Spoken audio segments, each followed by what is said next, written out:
Honorable Speaker, as a person from an ethnic community, I will not agree to a position where people says everybody is in the government of Kenya except Luos.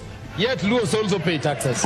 MP Peter Kaluma, the ODM legislator who has now become President Ruto's self-appointed hype man, once a Ruto basher, Kaluma is now singing his praises louder than a jiko, and Kenyans are fed up. Mimi ndiye Peter Kaluma, mjumbe wa Homa Bay Town. Kijana wa baba, mtu wa ODM. Peter Kaluma, Homa Bay Town's MP, used to be ODM through and through, but lately he's acting like he forgot his party card. This is the guy who back in 2023 was ready to lead a crusade against Ruto, screaming that the president's plan to sell KICC and KPC was a betrayal. Impeach Ruto before it's too late, he shouted. I never listen or watch William Ruto talk.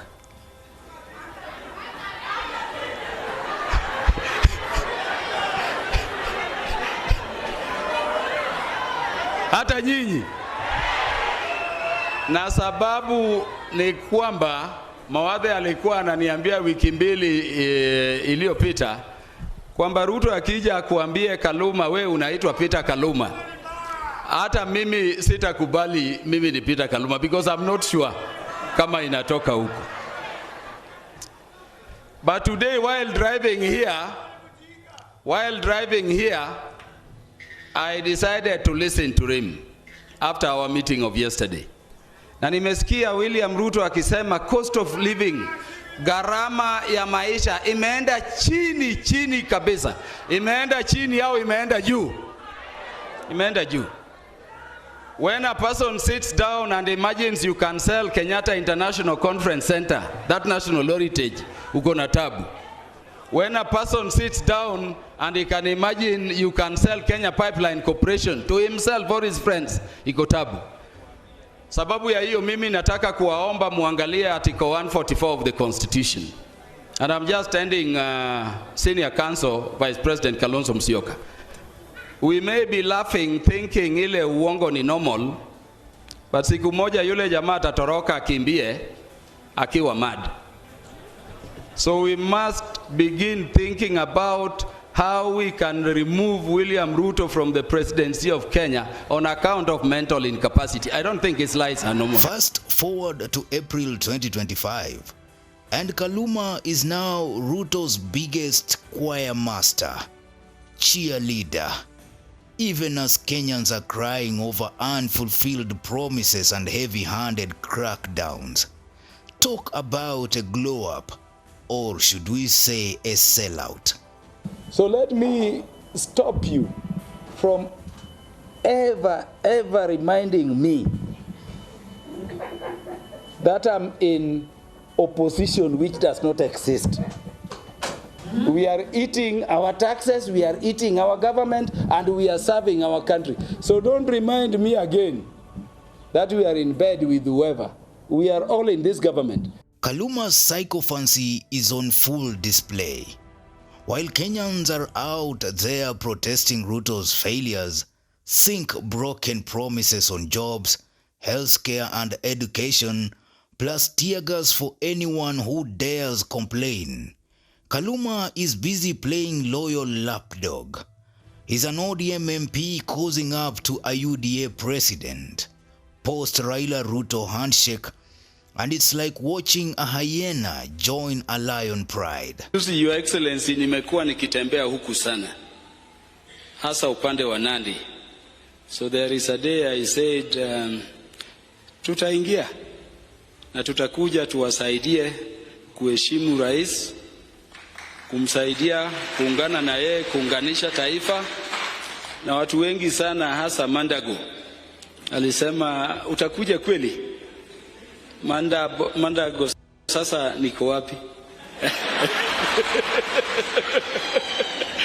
Niko hapa. Kenyans are asking, Muhesh, whose side are you on? Spoiler alert, it is whoever is in power. So let me stop you from ever reminding me that I'm in opposition which does not exist. Kaluma has an opinion on everything and is not afraid to sound unhinged. In March 2025, he went off about circumcision, saying, "Stop circumcision. Circumcision is male genital mutilation. Donkeys don't circumcise. All animals don't circumcise, except a few human beings who have been lied to that they are grandchildren of Abraham, a man who lived in the desert without water." Quote and unquote. Yes, Muhesh compared Kenyans to donkeys. Smooth move. Then on April 18th, 2025, when Fred Matiang'i returned to Kenya and landed at JKIA, Kaluma mocked him, saying, "I saw Matiang'i being received by only 10 people at JKIA. He couldn't even deliver a speech to the media. He seemed afraid.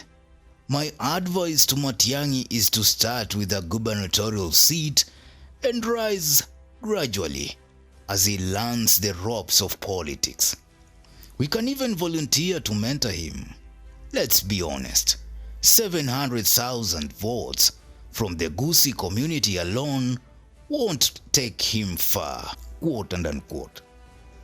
Shots fired. But Kenyans weren't laughing, they were cringing. Kaluma's flip-flops are dizzying. Ban BBC Africa in Kenya. The role played by the media in any democracy is too important to be discharged irresponsibly. The media can build a greater democracy or destroy an otherwise stable state. Lest we forget, Rwanda genocide would have not occurred were it not for reckless media. Blood Parliament documentary by BBC Africa is twisted, partial, reckless, and intended to incite chaos in Kenya. The relevant agencies of the government of Kenya must act fast to withdraw BBC Africa license in Kenya. Quote and unquote. He was all about the youth fighting the good fight. But by April 28, 2025, he is calling for a BBC Africa ban over their Blood Parliament documentary, claiming it is twisted and could spark chaos like the Rwanda genocide. Wait, what? From cheering protests to silencing the media, Kaluma's loyalty to Ruto is clearly worth more than his principles. Kenyans are over Kaluma's antics. On X, they are calling him Ruto's errand boy and the MP who forgot his voters. They are tired of his loud mouth and louder hypocrisy, especially when they are grappling with a government that's more about tear gas than transformation. Kaluma's sycophancy isn't just a betrayal of ODM, since Raila Odinga had a handshake with Ruto. It is a betrayal of the people who voted for him. Will he switch back when the political winds change? Don't bet against it. Kaluma's journey from Ruto critic to Ruto's hype man is the political plot twist Kenyans didn't ask for. He is a disillusioned sycophant who's lost the plot, and his constituents are paying the price. As the 2027 elections loom, will Kaluma's flip-flopping cost him his seat? Let's hear your take in the comments. Newsroom, Maisha TV, Bushabi Jr. So when I did this, I went straight with an uppercut and a straight punch. So this uppercut lifted the guy in the air. Before he landed, I took a straight punch. This feels like a movie. It is like a movie, but it's true.